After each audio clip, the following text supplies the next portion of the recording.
প্রত্যেকটা মুসলমানকে সেই দিনের জন্য আমাকে আপনাকে সংগ্রাম লড়াই করা লাগবে। আর আমি আপনি সেই দিনের পথে না থাকি, আল্লাহ পাক রব্বুল আলামিনের প্রতি আমি আপনি এখন ঈমান আনতে পারি না।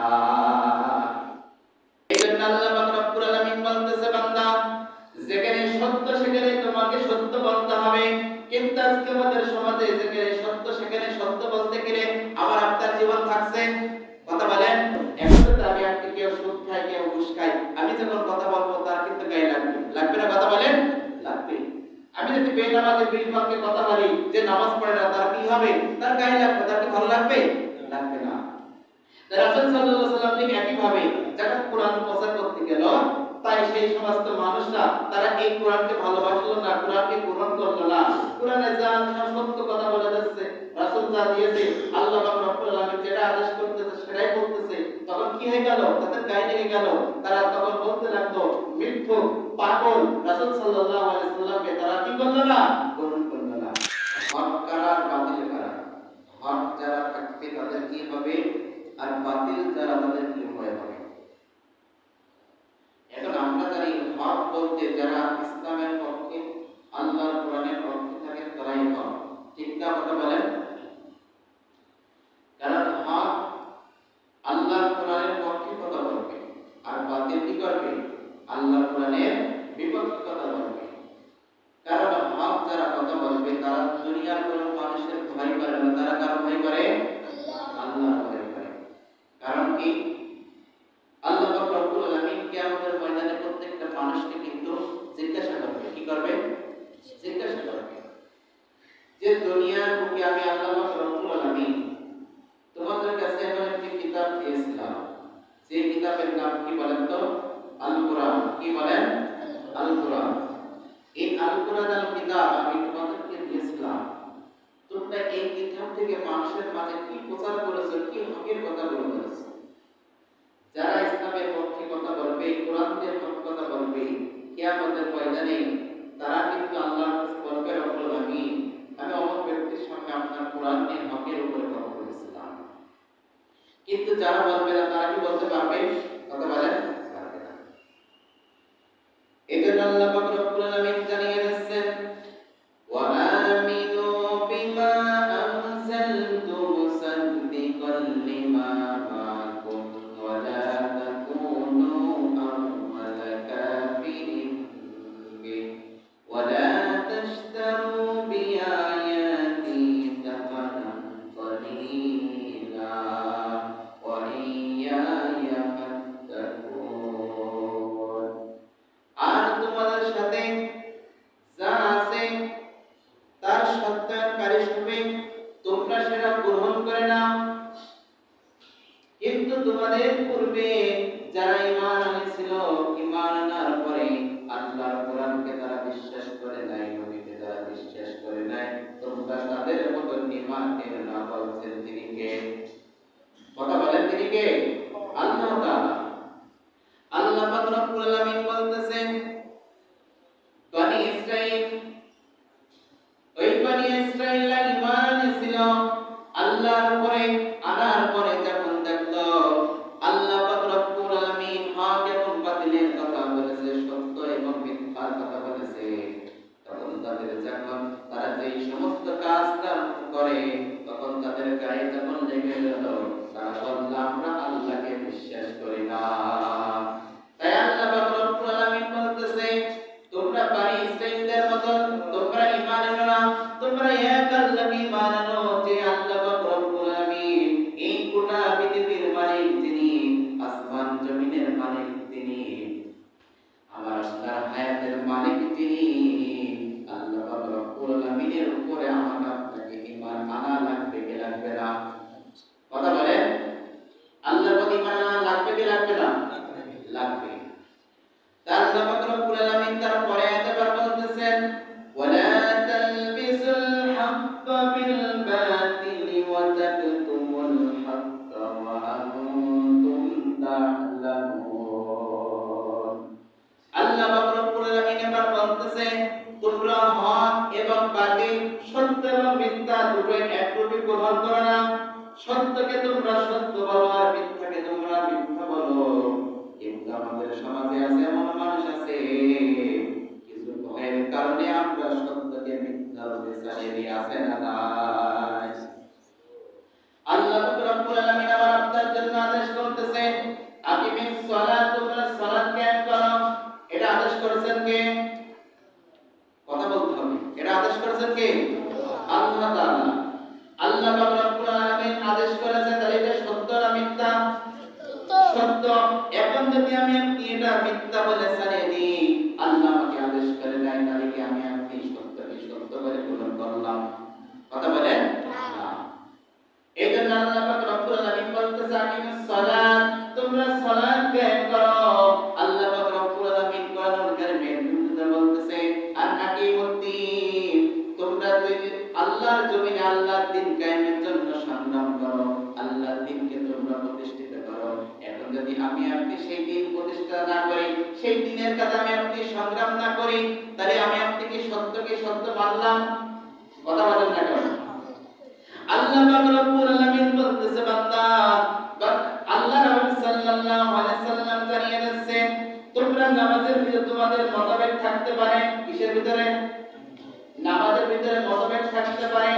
আমি আপনি হয়তো আমাদের সমাজে আমার আপনার এই মসজিদে আমি আপনি বুকে হাত বাঁধি, কিন্তু এমন জায়গায় আছে আমার আপনার সমাজের মানুষ আছে এই বুকের উপরে হাত বাঁধে, আমি আপনি নাভির নিচে হাত বাঁধি, এমন মানুষ আছে বুকের উপরে হাত বাঁধে, আছে না নাই? আবার এমন জায়গায় দেখতাম হাত ছাড়াই নামাজ পড়ে। এখন যদি বলেন আপনি হাত ছাড়া কি নামাজ হবে? হ্যাঁ, নামাজ হবে। কারণ বিভিন্ন মাযহাবে ইমামদের বিভিন্ন কায়দায় তাদের নামাজের আদেশ ছিল।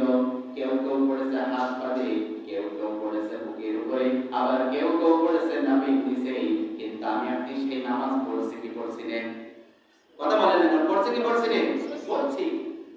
কিন্তু আমি আপনি সেই নামাজ পড়তেছি, কিন্তু আল্লাহ রাসূল সাল্লাল্লাহু আলাইহি সাল্লাম জানিয়ে দিয়েছেন, আল্লাহ পাক রব্বুল আলামিন কোরআনুল কারীমের ভিতরে জানিয়ে দিয়েছেন বান্দা তোমাদের নামাজের ভিতরে মতভেদ থাকতে পারে, কিন্তু আল্লাহর জমিনে আল্লাহর দ্বীন কায়েম করতে গেলে তোমরা কোনো মতভেদ করবে না। তোমরা যে যা করো না কেন, যখন আল্লাহর দ্বীন প্রতিষ্ঠিত করতে হবে, প্রত্যেকটা মুসলমানকে সেই দ্বীনের জন্য আমাকে আপনাকে সংগ্রাম লড়াই করা লাগবে।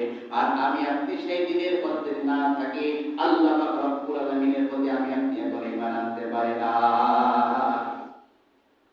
আল্লাহ পাক রব্বুল আলামিন বলতেছে যে তোমরা আমার জমিনে আমার দ্বীন কায়েম করার জন্য সংগ্রাম করবা।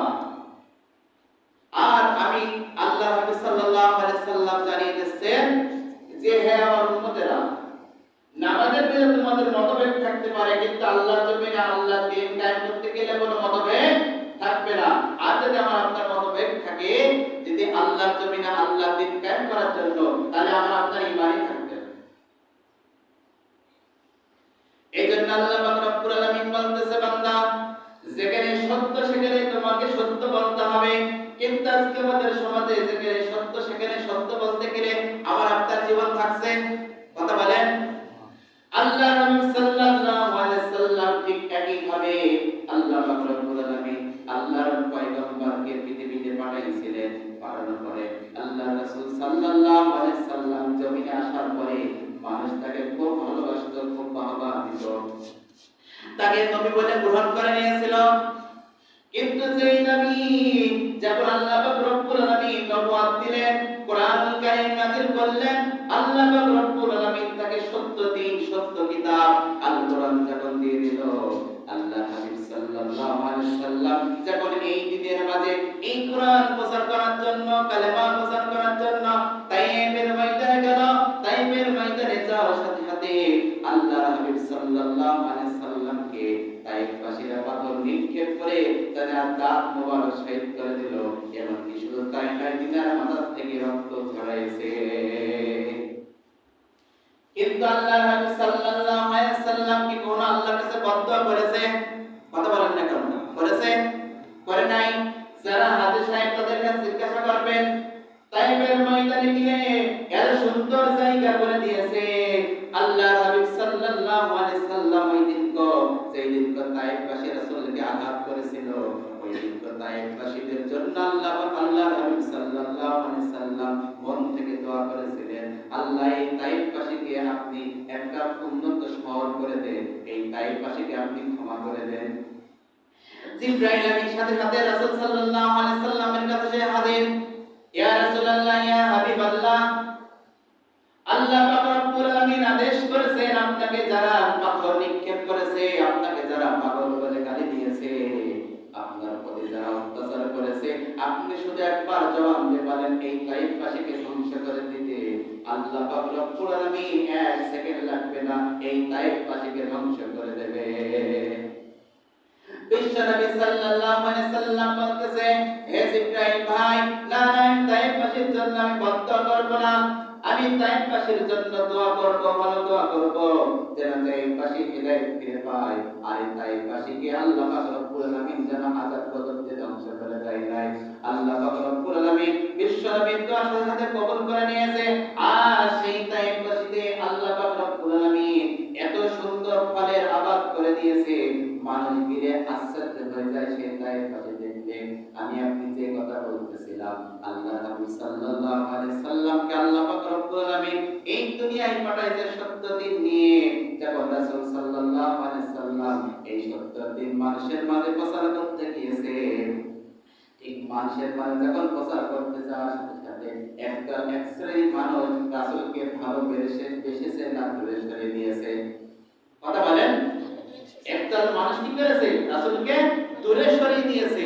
কারণ দেখছে যখন সত্য দিন আল্লাহর কোরআন যখন তাকে সত্য সমস্ত কথা এ টু জেড আল্লাহ পাক রব্বুল আলামিন সব কোরআনের ভিতরে জানিয়ে দিয়েছে যে আল্লাহ পাক রব্বুল আলামিন বলতেছে সুদ খেলে কি হবে, ঘুষ খেলে কি হবে, মদ খেলে কি হবে, জিনা করলে কি হবে। কিন্তু তাইফবাসী সেই জামানার মানুষরা কাফের বেঈমানরা তারা কিন্তু এই সমস্ত কাজ কি করত? বেশি করত। এখন তো আমি আপনি কেউ সুদ খায়, কেউ ঘুষ খায়, আমি যখন কথা বলবো তার কিন্তু গায়ে লাগবে, লাগবে না? কথা বলেন, লাগবে। আমি যদি বেনামাজের বিরুদ্ধে কথা বলি যে নামাজ পড়ে না, তার কি হবে? তার গায়ে লাগবে, তার কি ভালো লাগবে? লাগবে না। রাসূল সাল্লাল্লাহু আলাইহি ওয়াসাল্লাম ঠিক একই ভাবে যখন কোরআন প্রচার করতে গেল, তাই সেই সমস্ত মানুষরা তারা এই কোরআনকে ভালোবাসলো না, কোরআনকে গ্রহণ করলো না। কোরআনে যা সত্য কথা বলে যাচ্ছে, রাসূল যা দিয়েছে, আল্লাহ পাক রব্বুল আলামিন যেটা আদেশ করতেছে সেটাই বলতেছে, তখন কি হয়ে গেল? তাদের গায়ে লেগে গেল। তারা তখন বলতে লাগলো মিথ্যুক, পাগল। রাসূল সাল্লাল্লাহু আলাইহি ওয়াসাল্লামকে তারা কি করলো না? গ্রহণ করলো না। সুতরাং আমি আপনি যখন কোরআন দিয়ে মানুষের মাঝে প্রচার করব, মানুষকে ভালোবাসবো, ঠিক এক শ্রেণী মানুষ আমাকে আপনাকে বুকে গ্রহণ করে নেবে, আর এক শ্রেণী মানুষ আমাকে আপনাকে দূরে সরিয়ে